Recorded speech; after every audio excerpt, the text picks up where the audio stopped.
Welcome to the 30th Annual ArtsInspire Awards portion of the ceremony.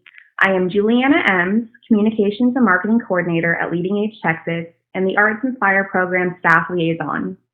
The name ArtsInspire encapsulates the idea that whether one continues a lifelong passion or pursues a new craft later in life, the arts inspire ageless creativity. This program celebrates the creative contributions of aging Texans, generating recognition for both the artists and the communities in which they live. This year's contest was highly competitive with nearly 150 pieces total submitted in both visual and written art. The judges ranged from university professors to gallery owners and artists, all of whom graciously volunteered their time and expertise. I would like to take this moment to thank all who participated in the contest. I would also like to recognize the 2020 ArtsInspire coordinators who worked tirelessly to assist the artists in participating. Thank you for all you do. We'd also like to extend a special thank you to Communities of Faith Risk Retention Group for sponsoring the program. And now I'd like to invite Amanda Wiedenfeld, our Director of Professional Development, to join me in presenting this year's winners. Thank you, Juliana. First, we will begin with a very unique category, Distinguished Arts. This category welcomes entries of any medium completed by a resident age 95 or older at the time of the artwork's completion. In second place, we have Adeline Maines from Army Residence Community with Knitted Smocking Dress. In first place is Ethel Harvey from Corencia at Barton Creek with Welcome Home. From her earliest childhood memories, Ethel recalls hearing her kindergarten teacher telling her mother, "You have a little artist." From that early age, over the course of her fine arts education at the Art Students League and the National Academy of Design in New York City, and to the present, art has been her life's pleasure and focus. Ethel has always worked in the arts, including stage set design, graphic design, fashion illustration, and textile design. Her piece, Welcome Home, was inspired by sights seen on a vacation to Jerusalem. Congratulations to these distinguished artists. Next is the hard crafts category, which features pieces crafted by carving, casting, modeling, or other shaping methods. Third place goes to David Garber from Army Residence Community with Walking Sticks. The second place winner is Howard McDonald from Blue Skies of Texas West with Pablo's Madam. First place is Bill Eubank from Eden Hill Communities with The Shrimp Boat. Bill was born into an Air Force family in Bluefield, West Virginia. He started building models as an 8-year-old, including cars, planes, and boats. Because of frequent moves as an Air Force officer, he never had his own train layout, so he instead enjoyed joining clubs, meeting people, and learning from them in the States and overseas. During his membership in the San Antonio Model Railroad Association, he volunteered to make the needed shrimp boats. Research in the build of the Wendy L, named after his daughter, took about 2 months. Bill appreciates the three-dimensional aspect of building models as well as the creativity aspect of scratch building. Doing the research, drawing his own plans, using simple materials, and learning new techniques. Congratulations to the hard crafts category winners. The next category, Mixed Media, involves artworks created in any medium not included in another category, as well as artworks crafted from more than one medium.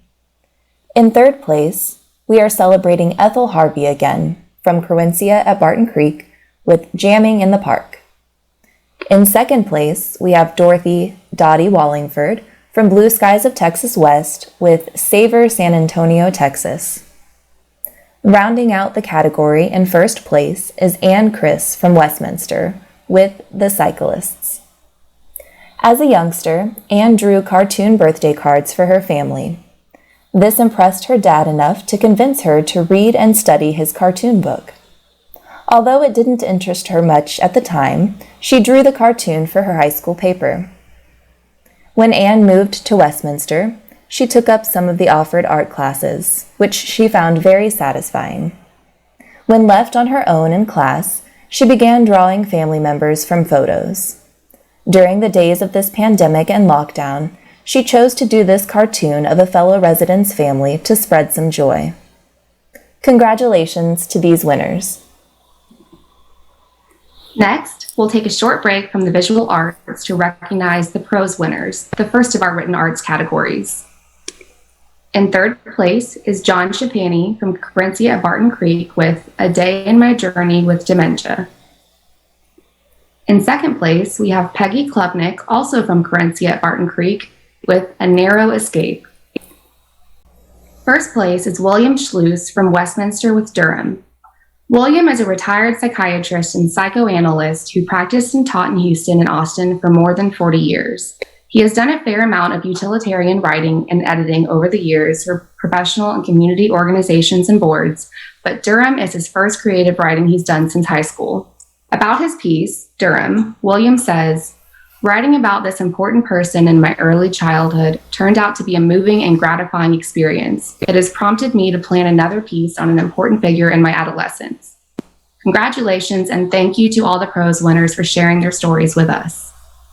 Next is the drawing category. Third place is Robbie Certain from Blue Skies of Texas West with Texas Summer.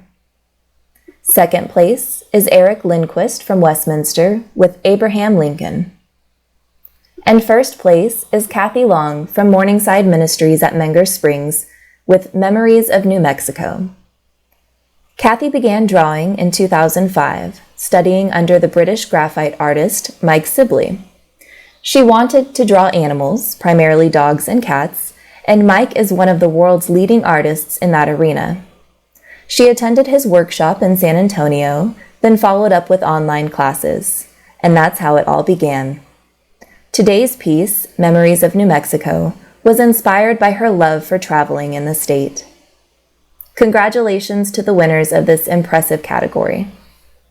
Now, we'll move into the soft crafts categories, the first of which is decorative, featuring embroidery, cross-stitch, and needlepoint. In third place is Brad McPherson from Eden Heights with A Cornucopia of Thanksgiving Memories. In second place, we have Dixie Mullins from Clarewood House with Redwork Peekaboo. Rounding out the category in first place is Renata Loudon from Carinthia at Barton Creek with Texas. Renata was born in Germany and lived there until age 12 when her family moved to the U.S., ultimately ending up in Houston. She attended the University of Texas at Austin and graduated with a degree in languages and history. She briefly worked at Texaco in the legal department after marrying her husband Al and prior to having 4 children. Renata retired to Carinthia 13 years ago, where she met and later married her second husband, Jack Collins. Renata credits her talent for needlepoint from her grandmother in Germany. Her inspiration for this winning piece comes from her love of Texas and memories of her neighborhood. Congratulations to these winners.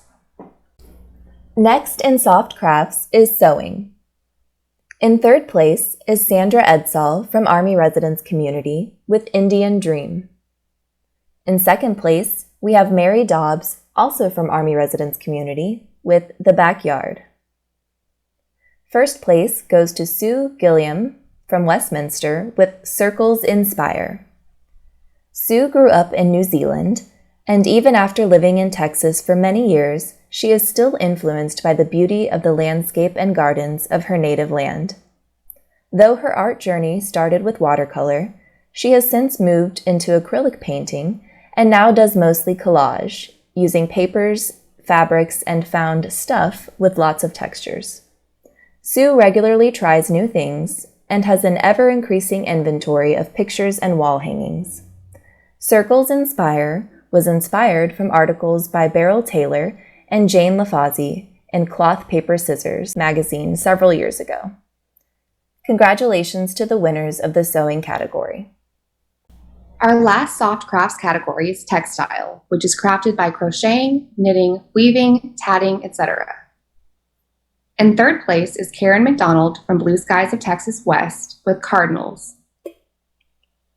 In second place, we have Eloise McGinnis from Morningside Ministries at Menger Springs with A New Use for My Grandmother's Buttons. And in first place is Catherine Rajski from Blue Skies of Texas West with Como Se Llama. Catherine has been knitting since she was 5 years old when her grandmother taught her to keep her out of trouble. It has been the love of her life ever since. She progressed from making doll clothes, blankets, and scarves when she was younger to sweaters, baby clothes, baby blankets, and afghans as she got older. After she moved to Blue Skies, she looked to help support their fundraising efforts and is always looking for patterns that she thinks will sell to help support the organization. While looking through the internet, she came across a pattern for the llama.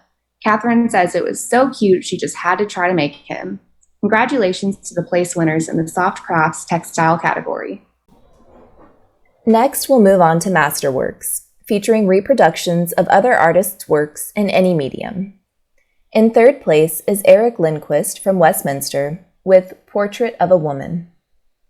In second place, we have Douglas Frazee from Blue Skies of Texas West with Mayan Dancer. First place is Seinwin Ko from Blue Skies of Texas with Vieux de la Cité Point des Arts. As a young girl, Seinwin studied art, but growing older, her focus shifted to her marriage, children, and her career as a florist. Upon retiring 16 years ago, she took up watercolor and became absorbed in this new world of color and light. She is self-taught in this medium and finds its possibilities endless. She loves art history and experimenting. She notes that the whole world of art from ancient times to present fascinates her. She fell in love with the harmony of light and water with the charming bridge and tree and was inspired to create today's winning piece. Congratulations to the winners of the Masterworks category. Now, we're going to take another break from the visual arts to recognize the winners of the poetry category.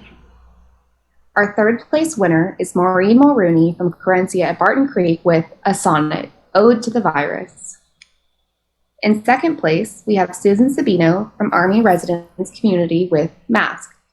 Rounding out the category in first place is Alan Manson from MRC The Crossings with They Tried to Escape. Alan was born in Oil City, Pennsylvania. He grew up in Ohio and attended Otterbein College, majoring in math and physics. He says he didn't appreciate his English class, and it wasn't until he retired and started reading the poetry of Robert Service that he started writing. Al spent 8 years as a Navy test pilot prior to joining NASA as a research pilot. After the Russian missiles were removed from Cuba, Al's patrol squadron spent many boring days flying around Cuba ensuring the missiles weren't returned. They Tried to Escape is an example of one of Al's Navy days. Al and his wife, Priscilla, have lived at MRC The Crossings in League City for 4 years, and his busy daily activities leave just a small amount of time for writing. Congratulations to these inspiring poets. We are now going to recognize this year's winning photographers. In third place is William Schluss from Westminster with Inside Ellsworth Kelly's Austin. In second place, we have Peggy Klubnik from Corinthia at Barton Creek with Carmel by the Sea. First place is Linda McMillian from Blue Skies of Texas West with Ants on a Plant. Linda's interest in photography began at about 6 years old when her father gave her a Brownie Hawkeye camera. She prefers to take pictures of subjects in nature, both flora and fauna. During a world cruise, the last land stop was the Victoria Botanical Garden in the Seychelles. The beauty of the plant captured her eye, and although at first glance she thought the ants ruined it, she later came to appreciate the unique and interesting effect the ants contributed. The photo since has become meaningful, as this was the end of a great trip right before the pandemic hit. Congratulations to the winners from the photography category. Now, we'll move into the painting categories, the first of which is alternative, which features works of paint on any surface other than canvas or paper, like glass, wood, or ceramic. In third place is William Schluss, once again from Westminster with It's Complicated. In second place, we have Elizabeth Lautner from Eden Heights with My Flower Power Blast from the Past. And in first place is Sue Gilliam, once again from Westminster Manor with Abstract Brown Bark. Sue says that Abstract Brown Bark took on a life of its own as she attached more things, giving us the winning piece we see today. Congratulations to these winners. For our penultimate category, we have the painting, oil, and acrylic category. In third place is Karen McDonald from Blue Skies of Texas West with Celebrating Summer. In second place, we have Ethel Harvey from Corencia at Barton Creek with Flying Together. And rounding out the category in first place is Peggy Klubnik from Corencia at Barton Creek with Galveston Sunset. Peggy took a class in black and white photography several years ago and began developing her own pictures. Her love for the magnificent colors in nature led to her interest in taking color photographs. Her family then surprised her with a Canon camera and a telephoto lens for her 70th birthday. Due to her love for the California coast, she especially enjoys taking photographs of the ocean. She also enjoys using her photos as inspirations for her oil paintings. Peggy used photos she took of Galveston as the inspiration for today's oil painting. Congratulations to these winners. Now for our final category, the painting watercolor winners are: in third place is Elaine Leander from Corencia at Barton Creek with Three's Company. In second place, we have Louise Bagg from Army Residence Community with Happy Hour. And finally, first place is Janet Olson, also from Army Residence Community with Here's Looking at You. Janet was an art teacher for 4 years, teaching sculpture, watercolor, and pottery. Seeking excitement in life, she spent 20 years in the Army, traveling to many exotic places. There wasn't much time for art until she and her husband Ed moved to Helena, Montana. With the amazing beauty of the Montana landscape all around, she got back her creative groove. Painting is a passion, and she finds a lot of joy in continuing to grow as an artist. Janet and Ed are now Texans, and Janet is finding new landscapes to paint. She also likes to travel, hike, scuba dive, and cook. Besides the River Art Group, Janet is a member of the Oil Painters of America. Many congratulations to the winners of the Painting Watercolor category. I thank all of you for celebrating with us today. To all the artists, thank you for sharing your talents with everyone. We know that you will continue to impress and inspire those around you with your artistic gifts. Thank you again for joining us in this virtual setting, and we hope to see you all back next year to see how the arts have inspired ageless creativity.